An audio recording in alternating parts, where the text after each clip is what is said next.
I give a quick overview of Martin Luther's life before we have Mike speak.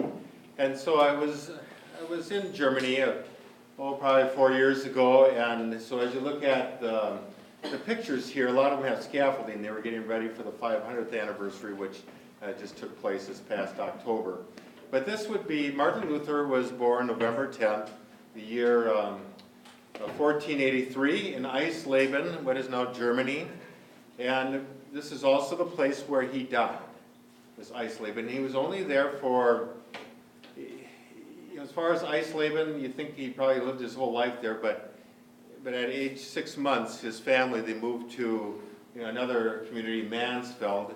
His father, Hans, was a miner, and so it was there that he could earn higher wages. But this church here is the church that Martin Luther was baptized. And then I mentioned his death. He was back basically doing some preaching and some attending to some family business when he took ill, and that's where he died. So really he didn't spend much time in between those two dates as far as his life goes. This is inside the church. And then he went to school in Mansfield. That's where his parents, Hans and also Margaret, really emphasized education. And it was really their desire for him to get well educated. The idea of him going to law school and becoming a lawyer one day. And so in the year 1497, he goes to Magdeburg, where he spends a year studying. That was like one of his first years of high school. But then in the next year, then he goes to a very prestigious private school in Eisenach, Germany. And it was also there that he was quite a singer. He was known to be a good singer, and it was also at that point that his professors recognized his ability in music. And that was one of the things about students, is that they would go into the community and they would sing.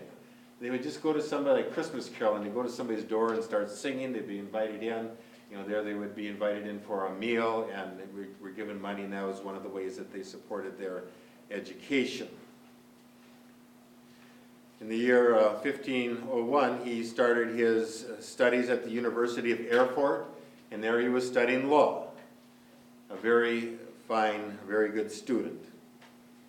In the year 1505, he was back home, and there's lots of different talk about what he was doing back home, visiting family.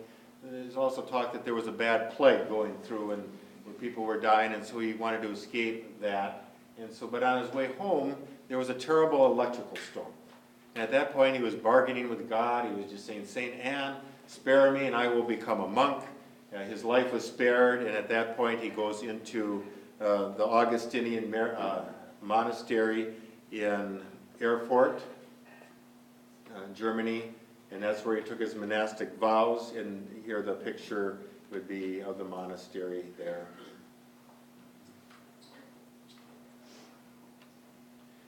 That would be his cell where he would sleep. It's very simple, where he ate.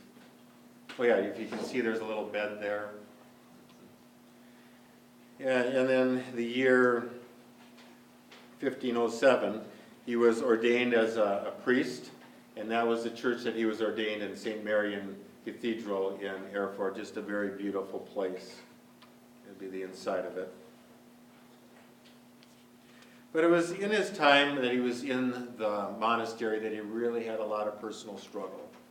He really felt his parents were very strict, and he really saw God as being a very harsh God, a God that was there to condemn him, and so he's always trying to figure out, what he could do to please an angry God. And so one of the things that he did was in the year 1510, he went to Rome on a pilgrimage. And it was there he was delivering a message from his confessor was John Staupitz, a message to the papacy. But he thought this was going to be the highlight of his life, going to the holy city, Rome. And while he was there, he found it to be rather a miserable place. There were things happening there that he really disapproved of, but there was lots of looking at relics. That's where you look at, like artifacts of the past that would, if you looked at them, that would take many years off of being in purgatory. But it's also taking a pilgrimage like that you would climb. You could walk on stairs that were believed to be the stairs that Jesus walked up after he was arrested. At every stairs you could pray, and here again, years of purgatory would be taken off of your life. And then also there was the sale of indulgences. An indulgence was a pardon for sin. And you could purchase these indulgences, not only for yourself, but also for dead relatives. John Staupitz, his confessor, saw that Martin Luther was a very good scholar. He encouraged him to go and get his doctorate in theology and to be a professor of theology. Burger King, I had to put that in. That's where Martin Luther ate. I'm just kidding. But he went to Wittenberg, where there was a fairly new university there, and there he was a professor of theology and biblical studies. But he still, in his life, didn't have peace with God until he came across in his study of Scripture in Romans chapter 1, verses 16 and 17, where the righteous shall live by faith. And this was a life-transforming event, a moment in his life where he realized that salvation wasn't something that you could earn. You couldn't buy it. It didn't come by looking at relics, but rather was a free gift of God through his Son, Jesus Christ. Pope, well, here's some more pictures around the University of Wittenberg. That's where Martin Luther lived, in the Black Cloister. Okay, then one of the things that they would do is that they would sell indulgences. There was a monk going around his area by the name of John Tetzel, and so he would give a kind of a fiery sermon saying, well, you better give money, and by that you will be absolved from a lot of your sins and purgatory and hell. And so as a coin in the coffer rings, another soul from purgatory springs. It was kind of the saying there. And so this upset Martin Luther a lot, saying that this was a false teaching. The reason why they were selling indulgences was to raise money to build St. Peter's Basilica in Rome, and also to pay off the Fuggers. Fuggers were a very wealthy family, and they would oftentimes pay, or they would give out loans to priests and people that wanted high positions either in the church or in government. And so that's why another reason why they would sell indulgences was to pay off the Fuggers.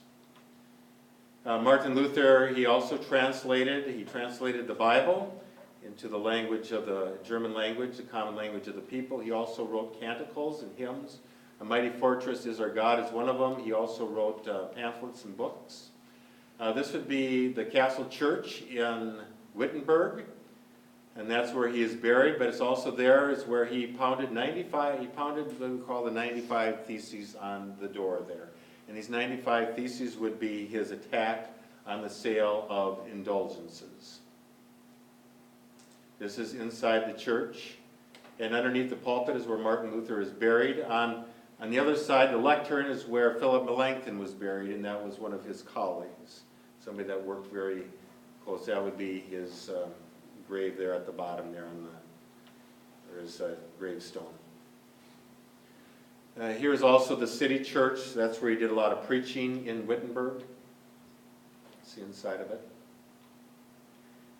Okay, well, he was, in the year 1518, he was called to go down to Augsburg, where there he was to be confronted by Cardinal Cajetan and to recant his teachings and his basically his dismay as far as his of the church and selling of indulgences, to recant his teachings and his books. Cardinal Cajetan, it's happened in Augsburg. They wanted him to go down to Rome, but Duke Frederick the Wise of Saxony, he was under his, in a sense, tutelage, and he wouldn't allow that to happen, thinking that Martin Luther wouldn't come back.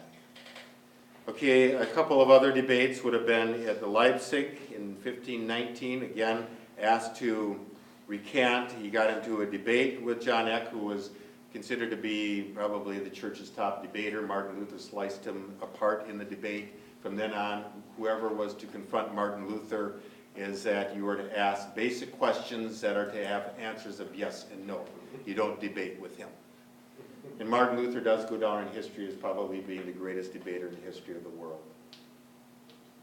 Okay, well, the final one was at the Diet of Worms, and that's where the Emperor Charles V went to Worms, and he dealt with a lot of things, but the main thing was Martin Luther. What do we do with him?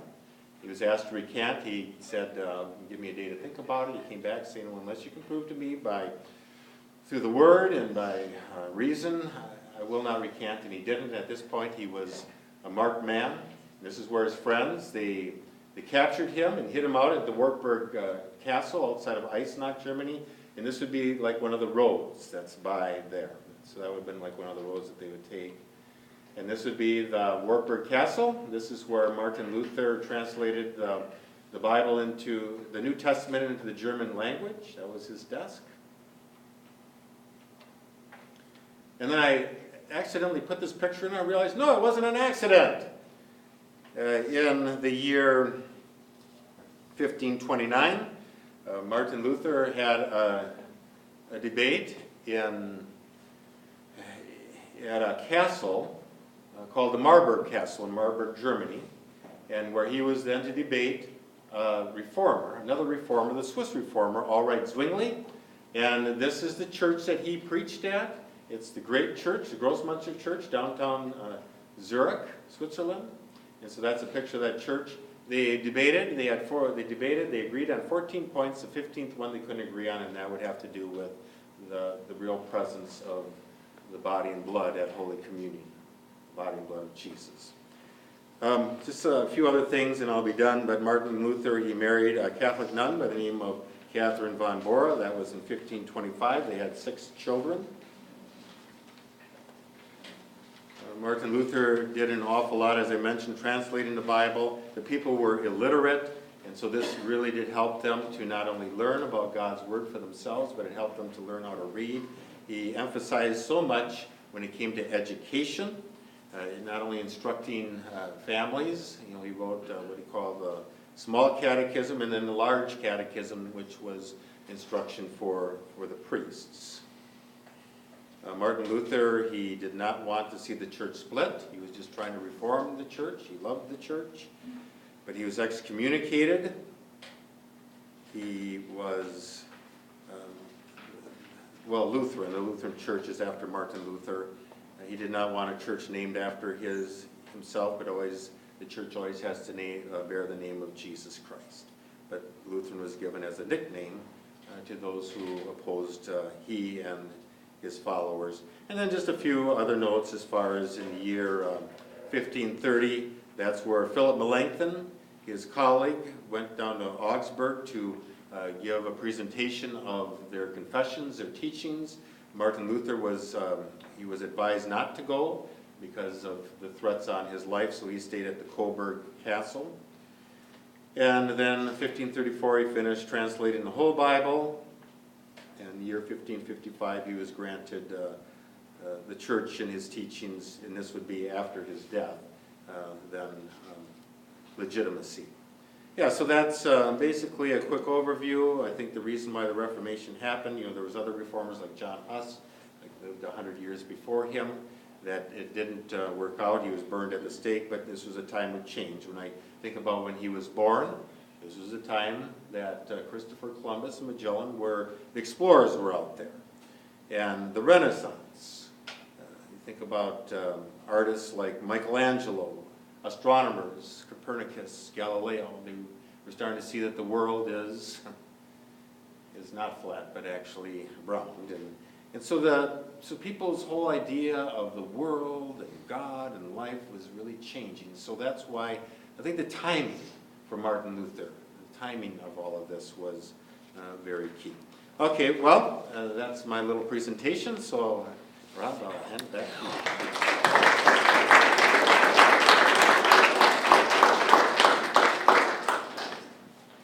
Thank you, Pastor Peterson. Our next speaker is Mike Trinkline. Mike is a documentary producer. Some of his titles are the Oregon Trail and Pioneers of Television that he's produced with his partner Steve Betcher. Mike is also the writer-producer of the PBS documentary that aired last fall, Martin Luther, An Idea That Changed the World. The other really cool thing about Mike is that he and I are classmates from back in the day at UW Oshkosh. Would you please welcome Mike Trinkline? Yes, Rob forgot to mention that his father was my professor and inspired me in many ways in the field that I'm in, so many thanks to Rob and his family for helping me through life. I'm sorry, I thought this was about Martin Luther King, so I brought the wrong notes. Oh. You know, there is actually a relationship. Actually, Martin Luther, and it's fascinating, really, and it goes to our topic today. We all know of Martin Luther King, really, as an obvious guy started fighting for civil liberties, right? But his father goes to Germany in the 1930s. His father sees all the cool things that Martin Luther has done that we just heard about, and he says, wow, this guy's fighting oppression. I am going to change my name. Martin Luther King was not born Martin Luther King. He was born Mike King. And he changed his name to Martin Luther King after he went to Germany and got inspired by what Martin Luther actually did. So the confusion a lot of people have actually has a basis in kind of history a little bit. Okay, so was Martin Luther important? And did he have a big impact on civil liberties? Yes and yes. Any questions? We'll do more. I guess I got to do more than that. All right. I'll hit my return button. All right. So when you think about church reformation, what Luther wanted to do, change what he saw as errors in the church. And you think about civil rights and civil liberties, one way to think about it is that these things kind of overlap a little bit. And they do overlap, but that's actually not the best model to understand Luther's input and impact. It's really more this kind of a model where Luther kind of starts the ball rolling. He's the cue ball that starts everything happening. The fact that you're in this building today, a public institution dedicated to public education, can probably be connected to Martin Luther, actually, believe it or not. And we'll kind of go through that as we go through. So Luther sets the ball rolling. He probably is, I know you're saying, why did I come out tonight? And it's a nice day out. Well, it's raining, but he's probably the most influential guy of the last millennium. And we'll talk a little bit about that now. And hats off to Professor Snyder for recognizing that one of the important ways in which he's influential are our civil liberties that we as Americans kind of assume, right? We think this is like, of course we're going to have free speech and freedom of the press and freedom to vote and education for all. Well, this stuff comes from Luther. He really is the guy who sets it off in motion. He's the beginning of the whole process. So let's talk about some of the specific civil liberties and then how Martin Luther kind of got us to where we are today. So first of all, freedom of speech, right? Here's the thing, you know, you probably did not need free speech protection today. Why do we have free speech? Do we need the freedom of speech in this country so that we can talk about who the Packers drafted, or call our mom and ask her for money, or to sing to our kids at night? You don't need free speech for that, right? In North Korea, they can do that, right? So 99.9% of the things you say, you don't really need the First Amendment. But you do need it when you say something that the people in charge don't like, all right? That's when you need free speech protection, right? And Luther illustrated this brilliantly. He wasn't an advocate for free speech, he just did it. And he showed how valuable and important it could be. So that's my point, when do you need it? And when you're saying something controversial, that's when you need free speech. So I have a little film clip here that's going to be shocking to some. If you have small children, cover their ears, send them out. If you are weak of heart, you might want to consider ramping up your pacemaker. Luther said a lot of really, I'm not quite ready yet. I'll cue you. All right, I know, the timing is tough. Luther said some really controversial stuff, and he really took it to the people in power, right? I mean, he gave it to him major, right? And we're talking about Henry VIII, yeah, that guy, the big fat, yeah, him. We're talking about the Pope, we're talking about the Emperor. Luther took it to people with very strong language, right? And the things you're about, these are all things, this is only about a 2-minute clip, and you'll hear, these are actual quotes from Luther. I didn't make this stuff up. This is stuff he said And anybody knew that if you said this stuff, you were dead, all right? And notice how he doesn't say a nice polite thing like, well, I believe that the Pope may be mistaken, or I think that Henry VIII should probably rethink his ideas. No, this is what he said. I'll play the clip. Now, hit it. Luther fueled the controversy by using especially extreme language. Moderation was nearly impossible for him. He saw himself engaged in an epic struggle for souls, a battle that called for strong words, not polite talk. You are murderers, traitors, liars, the very scum of all the most evil people on earth. You are full of all the worst devils in hell, so full that you can do nothing but vomit, and out come devils. It was quite common on all sides of the Reformation debates to make personal attacks on your opponents and to say absolutely awful things about them and their mother and all sorts of other relatives. He is a pig, an ass, a dunghill, the spawn of an adder, a lying buffoon, a mad fool with a frothy mouth and a whorish face. He had outbursts of anger, and that expressed itself in a language that was crude sometimes. I beg you, blow your nose a bit, make your head lighter and the brain clearer. He still talked like a farmer, or like a miner, you know. So his language was colorful and excessive and fun. We are permitted to laugh and have fun with and embrace our wives, whether they are naked or clothed. Yeah, Luther's fun to read, in part because he expresses himself in a very, how would you put it, earthy way. Earthy, yeah. Lights, awesome. So you can see that when you say stuff like that about very important people, they're going to get mad, right? Our political climate today kind of bears this out, right? If you said something like that, you're going to get people mad, right? And when you said stuff like that in that time, they killed you, okay? That was how Europe was set up, that people who expressed their freedom of speech in ways that the powerful didn't like would get killed. All right, they would literally, there was a guy about 100 years before Luther who said many of the things Luther said. You haven't heard of him because as soon as you said them, they tied him to a stake and burned him alive. All right, Jan Hus. We recreated that in the film, and luckily our actor didn't burn. So what Luther demonstrated, and why he's important to our free speech today, is he demonstrated that you could take down powerful people with speech. Luther reshapes Europe. He takes down many powerful people. He has no army.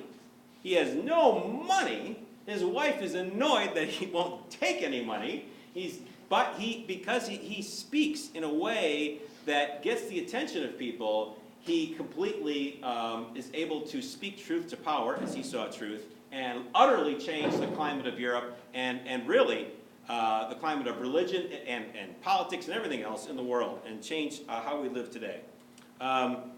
However, he was under a death sentence. They literally have to kidnap him at one point and secretly squirrel him away to a secret castle where he has to write in secret code because he's got a death sentence on his head. And here's the thing for us as Americans, right? The only reason Luther didn't die was there was a guy named Frederick the Wise who protected him, a very powerful prince in Germany at the time.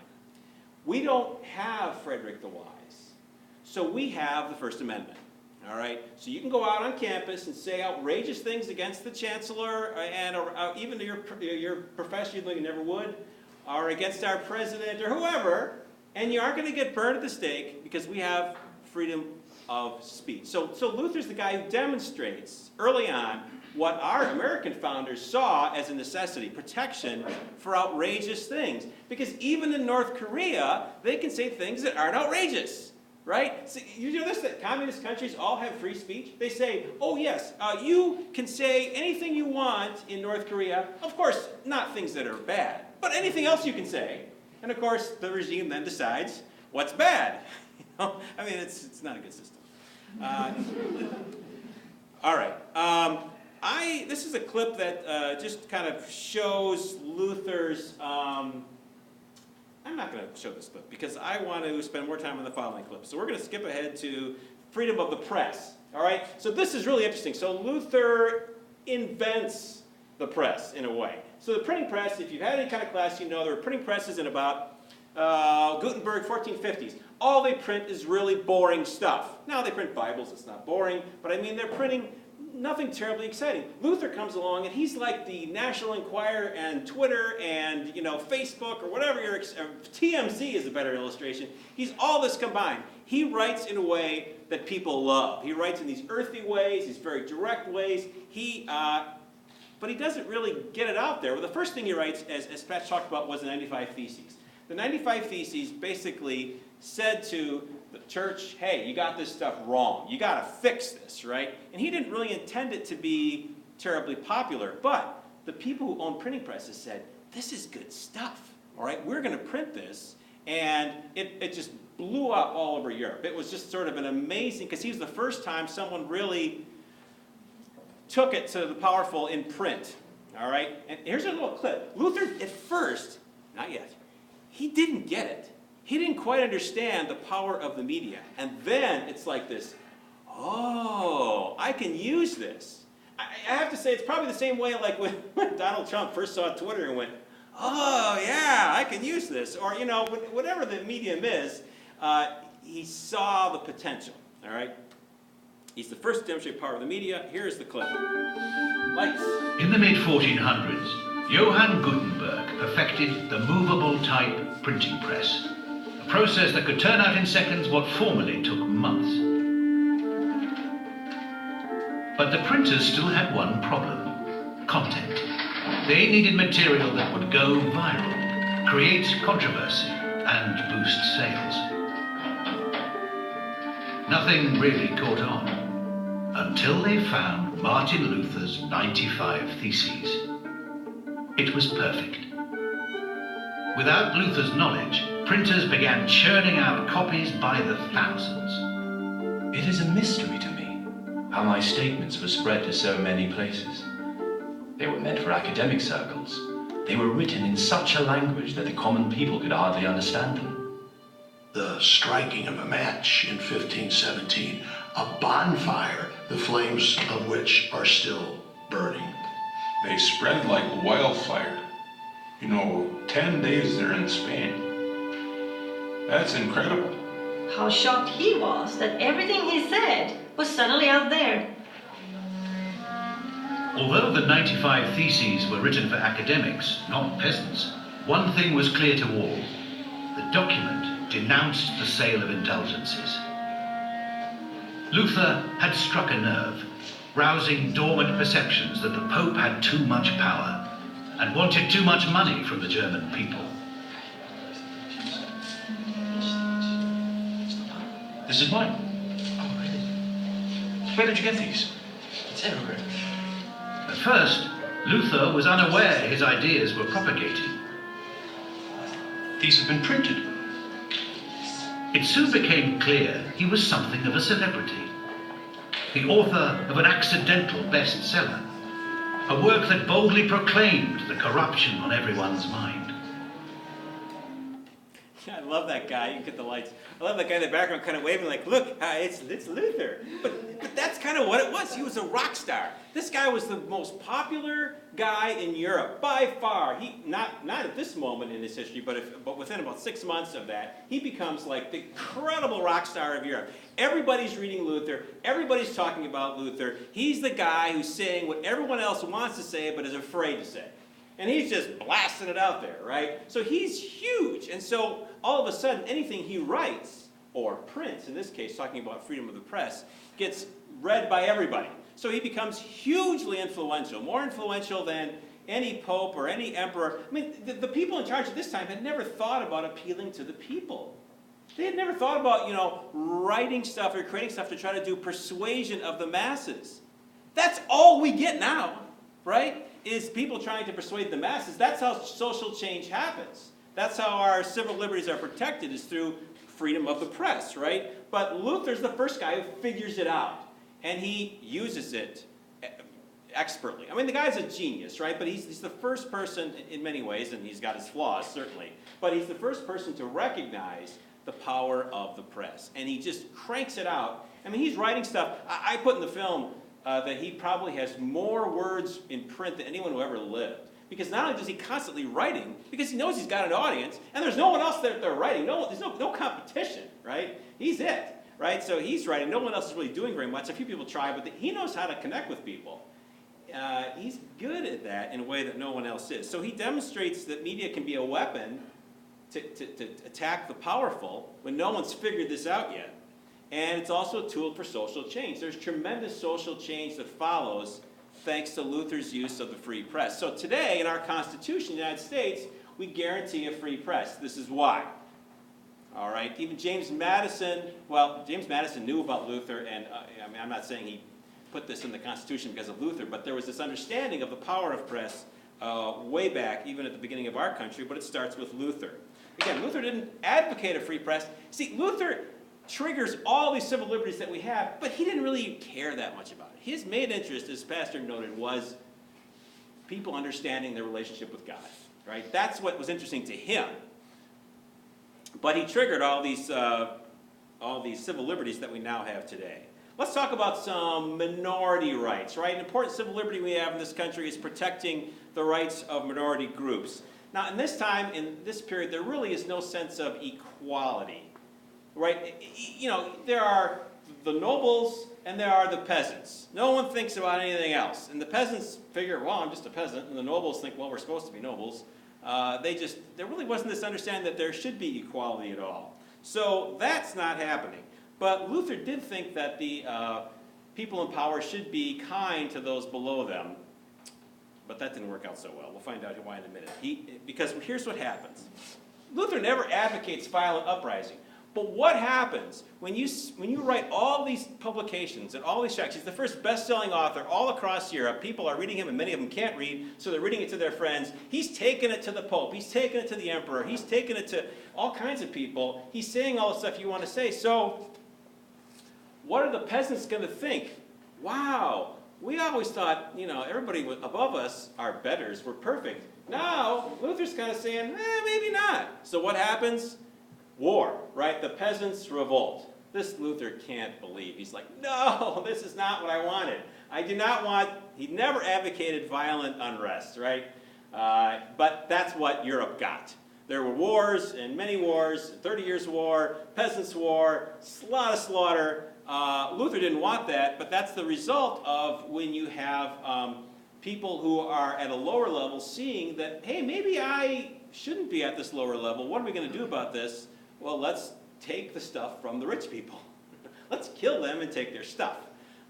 Luckily, we don't have that philosophy here in America. But there was uprisings among minorities, though that was not really Luther's goal. But it did lead to sort of an equalization of now in America, right? We don't have titles, right? We don't have a House of Lords like they do in England because we want to be more egalitarian. Well, this begins with the peasant uprisings who are triggered by Luther, who's saying that they should not, who's saying that the people above them aren't really perfect. So there was revolt. Okay, a couple of individual minorities we'll talk about. First is Luther's interaction with the Jewish people, which is a really complicated thing I can't spend a huge amount of time on, but it's interesting. So in Europe, so what do we think about minorities? How can we have a discussion of minorities via Martin Luther? Well, there were no minorities in Europe at this time. There weren't Africans, there weren't Asians, but there were Jews. The Jews were the one minority in Europe, and they were treated very poorly by most people, right? Early in his career, Luther says, hey, we should be nice to these Jewish people. We should reach out to them. We should teach them our Christian message. That's often forgotten. Later in life, he did the opposite. Luther wrote a tract called On the Jews and Their Lies, which is embarrassing to those people who are Lutherans, of which I am one, because we disavow it. It was really pretty bad. He was old. He had, he basically comes off in a very negative way. And the problem with this document wasn't so much that, here's why Luther wrote it. He wrote it because he thought he had unearthed a cloud of Christianity. The Christianity had been clouded for 1,000 years by the Catholic Church. He was breaking through to get to the real gospel. He figured Jewish people, when they heard what he had to say, would be like, oh, let's become Christians. But they didn't, right? It's kind of naive to think that he's going to snap a finger. And he kind of got mad and mad and mad. He got older and older and crankier, and he had kidney stones and all kinds of things. And so not much happened. Everyone kind of looked at Luther and went, he's kind of lost it. He's getting old now. But we preserve what's good in Luther, and we kind of don't talk about this negative. However, 400 years later, Hitler picked up on this, right? So Hitler used Luther to advocate the Holocaust, right? It's not Luther's fault, I don't think, but a lot of people want to pin it on Luther. I don't think that's a fair statement, because he had been very positive toward the Jews. So when it comes to minority rights, the one minority group in Europe at the time, Luther's track record, not so good. So that's the downside of the story. But on many other areas, he is sort of lays the groundwork for a lot of minority rights that we enjoy to this very day. Let's talk about women, for example. So Luther, many historians said this to me, he's about as pro-woman as you could be in the 16th century. So he advocated what no one else did, the education of girls. If you're a woman in here today and you've been educated, you have a little bit of a thank you to Martin Luther, because in his day, no one thought it was worthwhile to educate girls. Why would you do that? All right? And why would you educate people who are other than nobles? Why would you educate peasants? Luther thought everybody should get educated. He went to town councils and city councils and said, you've got to put in free public education. What? Why would we do this? But if Luther said it, people did it. Again, he's the rock star of his time. Everyone hangs on his words. So when Luther says we've got to get, and this is later on in the Reformation, he says we've got to get everybody educated. Cities, towns, states, Germany, Europe, and eventually America did. I mean, we owe that in a way to him. He's the guy who starts the idea of free public education. This institution that we're sitting in is an outgrowth, obviously, many sort of cascades down the way, of that concept that everybody should be educated. Now, Luther thought everybody should be educated because he thought you should be able to keep an eye on your pastor. That was his idea. So that if your pastor said something crazy, you could say, well, I know how to read the Bible, and I know you're wrong. Now we think of education in a slightly different way as a check not so much on our pastor as a check on our government. We want people to be educated in our country so that they can vote intelligently, make decisions, contribute to the economy. That's why you're here. You probably think most about that economy part. Maybe not. Maybe you don't want to make money when you get out. I don't know.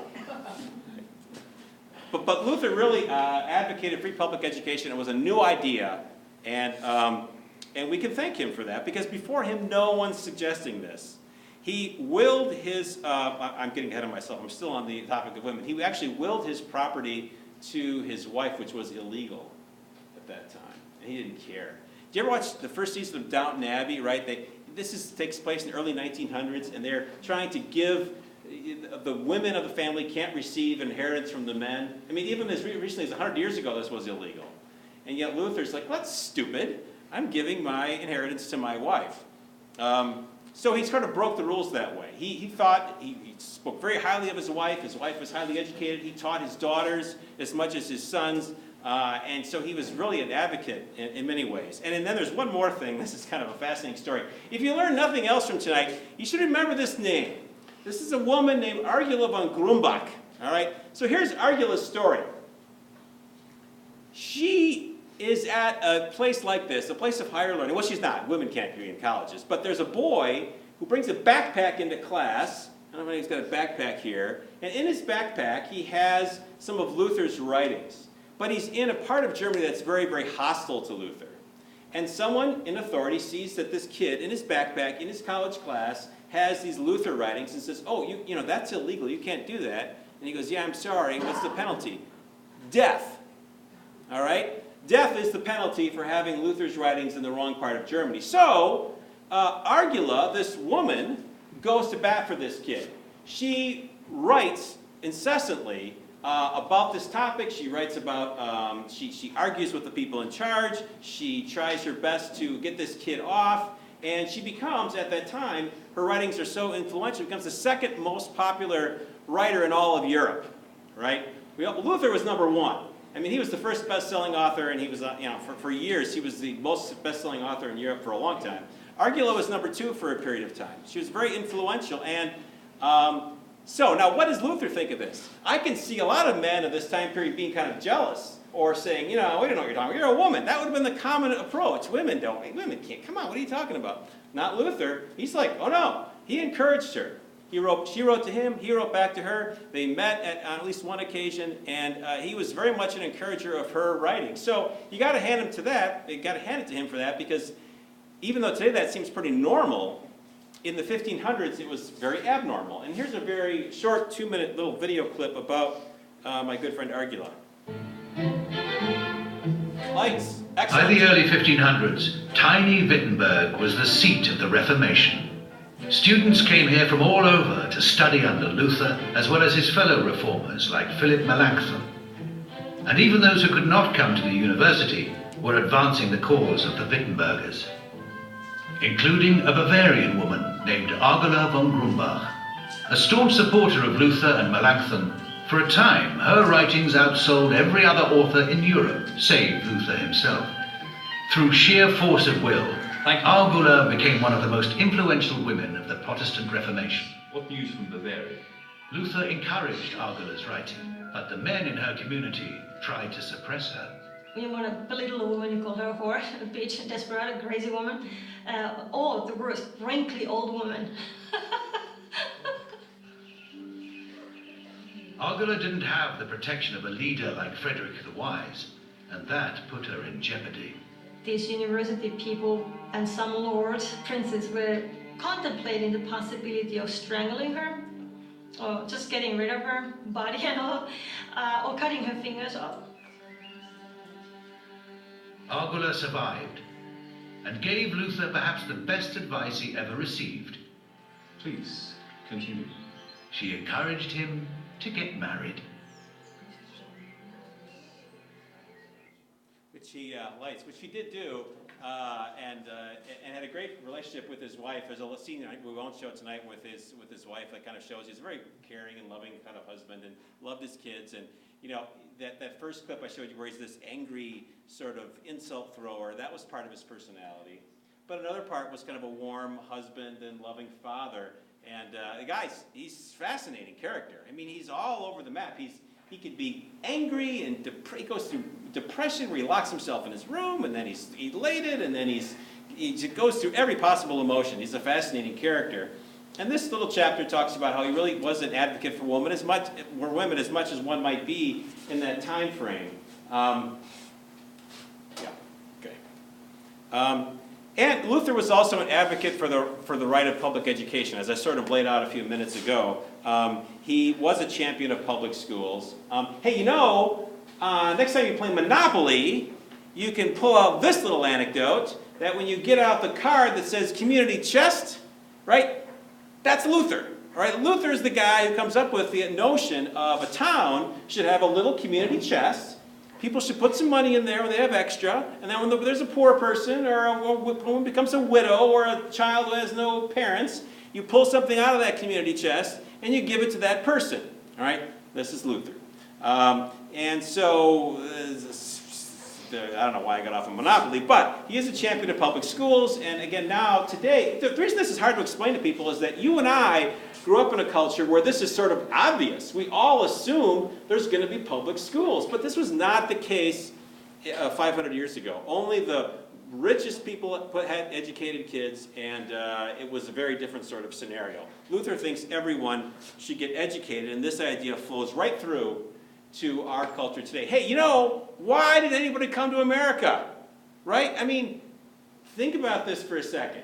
If there's no Luther, then there's no one, and everyone's Catholic, there's no real need to express your religious freedom. You don't have to go across an ocean to express your Catholicism. In Europe, you can do that just fine. But you did have to go across an ocean if you wanted to express your Puritanism or your various other people who came over. I live in Cedarburg, Wisconsin, and there's a little town there named Freistadt, Free State, and it's a little Lutheran church, and all they ever want to talk about is how they were oppressed in Pomerania, and they came to America because here they could express their religion freely, right? That's what we are as Americans, a lot of us, right? We came here, yeah, we wanted some land too, that was nice, right? Free land is great. But we also wanted to express our religious freedom, and I'm still in public school, sorry. Okay, he thought people could not participate without education. That's what the point I tried to make before, is he thought everybody should be able to participate, and that meant you had to get at least a basic level of education. Luther is also responsible for this idea of a separation of church and state. He never advocated that directly, but that's the outcome of what he did, right? So when you have a monolith of religion like we had before the Reformation, again, the only Christians were Catholics in Western Europe. That was it. There wasn't there were no off-brands. There were no, backup plans. It was just Catholics. But of course, Luther brings about a change to that. He sort of upends the church. As pastor said, he didn't want to upend the church. He just wanted to fix the church. The church was resisting, so all the denominations flow out of that activity. So now, we have all Presbyterians and Episcopalians and Lutherans and Methodists and Church of Christ and Pentecostals, and all these things flow from Luther, striking the rock and all the shatters come off. So once you have a culture like ours where we say, well, we're going to let people decide their own religion, then the state kind of has to get out of the business of religion. So in Europe, religion, the religious authorities and the state authorities kind of were like this. They were kind of intermixed with each other, right? If someone got condemned to death by the church would never actually do it. They'd just turn them over to the mayor, and the mayor would do it. And then the church would say, wow, we didn't do that. That was the mayor. But so it's just kind of it was an interesting setup, but there was a close relationship. So when we come to America, we say, well, we want people to express their own religion. What we're going to do, the only way to really solve that problem is to sort of try to separate out these two things. So we have in the First Amendment freedom of religion. Is that the First Amendment? Yes, I hope so. So Luther does develop this idea called two kingdoms, right? Which is not quite the same as separating church and state, but it's a fascinating concept and worth talking about. So two kingdoms means, Luther saw it this way: you're a citizen in the God's kingdom and you're a citizen in the state's kingdom, and you may have different rules. So someone comes to Luther and says, hey, Martin, I'm an executioner. That's my job. All right, now, can I do that job? And Luther's like, well, in your role in the Christian kingdom, God says, thou shalt not kill, so no. But in your role in the state, if that's your job, yeah, you do your job, right? So it's kind of like, think of this today. If I'm a mailman, right, and I hate Donald Trump, let's say, or I hate Hillary Clinton, take your pick, and I'm delivering the literature for their campaign, as a mailman, I just deliver the mail. I don't make a decision. But as after work, when I'm handing out literature, I'm going to hand out the person I like, and the other one I'm going to throw on the ground and burn, right? That's what we're going to do. So Luther sort of understands that there's these two separate things going on. There's your life in the church and your life in the state, and they're sort of separate, and it gave people a way to kind of understand that separation. So here's an analogy. So I went to one of these water parks in Wisconsin a couple years ago. And my son, who was in high school, Facebooked his friends, hey, we're all going to the water park. So one of his ne'er-do-well friends breaks into our house and robs us, okay? Knocks the door down, steals jewelry, steals all kinds of stuff. Cops come, fingerprint, everything, right? So then the kids get caught, because they're terrible criminals, and they get caught. And so what is my role as a Christian? Well, Luther would say, well, as a Christian, if they're repentant, you forgive them, right? But as a member of the society that needs order, you still want them to go to jail, right? So you don't forgive them and say, well, don't do it again, you're all right. As a Christian, you would do that, but as a member of society, you would say, well, society says when you do stuff like that, you gotta get punished. And so Luther kind of had this two kingdoms idea that we are citizens in two separate areas. Now, it wasn't an analogy perfectly to separation of church and state, because Luther saw both of these being kind of guided by one's Christian philosophy. And obviously in America, we don't dictate that people are Christians. You can be nothing, or you can be any religion that you want to be. So it's a little bit different, but it was this beginning of this idea of seeing yourself as having two separate loyalties, and each one being a part of your life in a different way. And then, like I said before, he sets in motion these kind of individualization of religion, which means each of us kind of select our own. You have to realize, for most of human history, it didn't work that way, right? You know, the Jews, if you were a Jew, you were a Jew, that was it, right? And even in Europe in the Middle Ages, if you're in this territory, you're a Catholic. Even after the Reformation, you know, if you're in Bavaria, you're a Catholic. If you're in, you know, Holstein, you're a Lutheran. Or you were defined by where you lived. But now we've come to a point where everybody gets to pick their own. This is America. We're all on our own. We all pick our own. And so therefore, we have this individualization. And the only way to really cope with that from a governmental standpoint is to sort of separate these things out. And that's why we have a separation of church and state, because if the church picks a religion, then, you know, other people will, you know how that works. Okay. James Madison did credit Luther for this idea. Okay, so Luther sets in motion a whole lot of civil rights, whether it's our quest for individualism, whether it's the separate church and state, education of all kinds of people, and different kinds of minority rights. He's out there before anybody else. But I think that the takeaway is that Luther is not a guy who's really standing up and marching for civil rights in the way that Martin Luther King was, right? And many people today will say, look, I want to advocate certain civil rights because it's the right thing to do. Luther didn't think that way. But the actions he took led to the situation that we are in today, where we have a government and a country that recognizes civil rights increasingly. It's not perfect, certainly. I mean, you know, I did a film, as Rob mentioned, for public television called Pioneers of Television, and I interviewed George Stanford Brown. He was a TV star from the 1960s, and he married a woman named Tyne Daly, who was also a TV star from Cagney and Lacey. Why am I telling you this? Because when they got married in 1967, he's black, she's white, that was illegal in the United States, right? That was illegal in certain parts of the United States.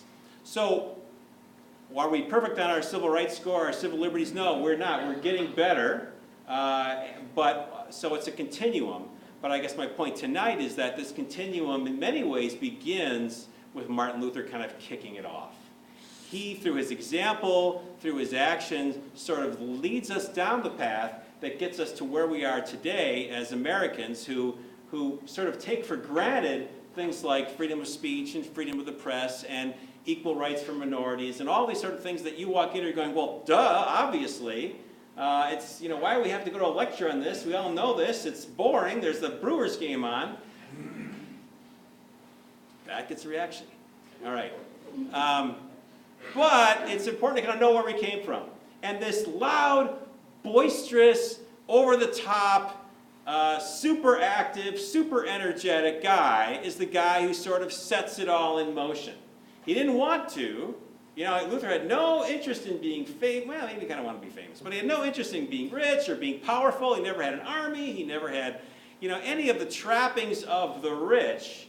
But he did have a message he wanted to get across. For Luther, it was what he saw as a clear understanding of what the Bible teaches. He just wanted everybody to know that. He was so excited about it. I mean, there's a scene in the film where he just gets so thrilled because he's like, oh, duh, this is what the Bible's all about. My gosh, I didn't know this. And so that's the message he wants to take to people, is the exciting revelation of the Bible. And all the stuff that we know flows sort of from him wanting to communicate that to the world. The film itself, should you want to watch it, it's on Netflix now. It was on PBS last year. Netflix has it now. The bummer about Netflix is they said to us, they said, you know, we don't want your film. I said, oh, come on. I said, okay. We'll take the film if you make it an hour instead of 2 hours. And we're like, really? Okay. and we'll pay you money. I'm like, okay, we'll do it then, you know. So you can watch it on Netflix now, but it's an hour-long version that covers much of what we talked about tonight, but not everything. And there's a 2-hour version that's on DVD, and I don't know if it's not on PBS anymore, but it's in other sources available. So that kind of goes into more detail about Luther in general. But I will say, and again, thanks to Professor Snyder, because really one of the biggest impacts of Luther is on our civil liberties. And we only kind of touch on it a little bit in the film, so hats off to him for thinking about bringing it to you guys in a larger way, because it really does have an impact on our everyday lives. I mean, literally, many aspects of your life are impacted by events that were set in motion 500 years ago. Well, 501 now. Luther writes 95 Theses on October 31st, 500.5 years ago. This last fall was the 500th. So that sort of set it all in motion. Okay, so I have one little short clip. This just sort of sums it all up. Mostly stuff I've said, but it's about 1.5 minutes and kind of sums it up for you. Luther's lasting influence extends far beyond even the church. He unleashed new ways of thinking that continue to profoundly shape the secular world. Christian. For example, as a vocal advocate for the education of children, Luther helped pave the way for the now ubiquitous public school system. He saw that teaching people to read, teaching people to write, was good for society. Luther included the need to educate women at a time when no other prominent figures thought that worthwhile. Within the 16th century context, to advocate that all girls should receive a basic education was revolutionary. As an impoverished outsider who stood up against kings and popes, Luther continues to inspire a belief that individuals can non-violently affect change. From the American Civil Rights Movement to countless Third World protests, Martin Luther still fuels an ideology of hope. He was speaking boldly. He was just saying the word that needed to be said. And I think that is what most resonates in the Third World. So it's this freedom and the capability of saying a word that otherwise was not permitted to be said. Ideas really do matter, and maybe ideas are more powerful than armies are. Luther likely would not have supported the American Revolution, but he inadvertently set in motion cultural changes that led to democracy in America and Europe. He lets the genie out of the bottle in some ways on issues that will ultimately bear fruit in notions of democracy. You cannot even, I think, see the democratic revolutions of the 18th century without taking into account Martin Luther's contribution to it. Luther laid the groundwork for Western democracy in one other important way. He was the first to prove the power of the media to amplify the marketplace of ideas and to serve as a check on government. Luther is sort of a media rock star. He recognizes what the technology can do, and he's going to use that technology to the fullest. He's able to communicate to people in a way that not only that they'll listen to, but will move them to action. And I think that's really a gift. Despite his impact, Martin Luther wanted very little to do with politics or secular life. Luther's focus always was the quest for the right relationship between God and people, and how to show love for others in need. I simply taught, preached, and wrote God's word. Otherwise, I did nothing. And while I drank beer with my friends, the word so greatly weakened the papacy that no prince or emperor ever inflicted such losses upon it. But I did nothing. The word did everything. Okay. I'm done.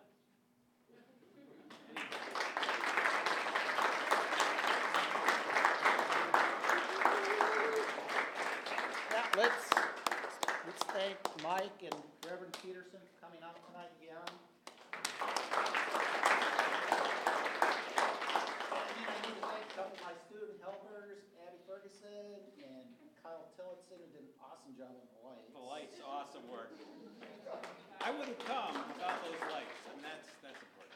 So, two little small logistical things. Abby, if you'll take Mike and Pastor out to the lobby. And if you have any questions, you want to chat with them, feel free to chat with them out in the lobby. Be sure to grab some cookies. And then all my students who need extra credit so they can get through their classes, if you give the other guests just a second to get out, I will be on the floor, and you can come and sign in down on the floor. And then on your way out, if you want to say hi to my daughter Ashley, who helps me with my volunteer work with the Crohn's Colitis Foundation, it'd be a big woot. Thanks for coming and thanks for braving the weather. I hope you enjoyed it tonight. All right, thanks.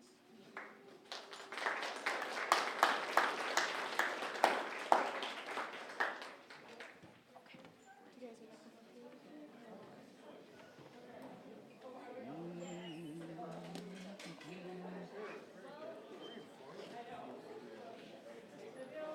That's why we go to college.